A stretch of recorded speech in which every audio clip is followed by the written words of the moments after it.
C'est presque un jeu avec le vent, un oubli de la mer tant le marin avec ses brins humides est l'ennemi de la salaison, du charcutier.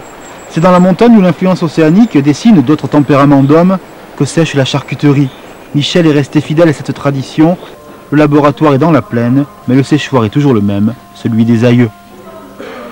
Ici, en plein air épien, c'est presque impossible de faire de la bonne charcuterie. On pourrait la faire dans des séchoirs artificiels, mais on va avoir un produit qui sera sans caractère. Il y aura un goût qui sera identique à tous. Tandis que nous, la saucisse que nous faisons en hiver, elle n'a pas le même goût que la saucisse qu'on fait en été. Parce que les parfums se développent différemment. Au printemps, on sent presque les champs. En hiver, elle a vraiment le goût à fumer, parce que la cheminée tourne presque tout le temps. Les saveurs de l'enfance, celles où Michel grandit, le secret des maisonnées, les savoir-faire qu'on se transmet, plus de 70 ans d'artisanat. Quand Maryse, la maman, ouvre la boîte à souvenirs et regarde l'avenir, elle est heureuse de cette continuité.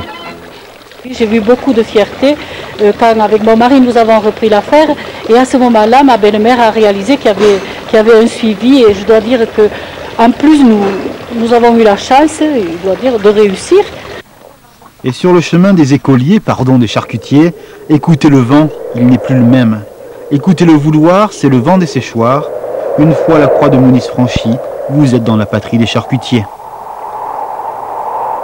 Dès qu'on arrive, l'odorat pour nous, c'est une alarme.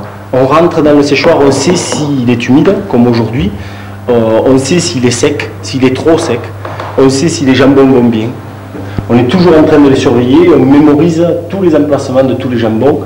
Et selon la météo, on va augmenter ou la ventilation ou l'ouverture des fenêtres pour pouvoir permettre à ces jambons de respirer. C'est un produit vivant, il ne faut jamais l'oublier. Un produit vivant que la mémoire des pierres parfume toujours à l'odeur des vents et des saisons.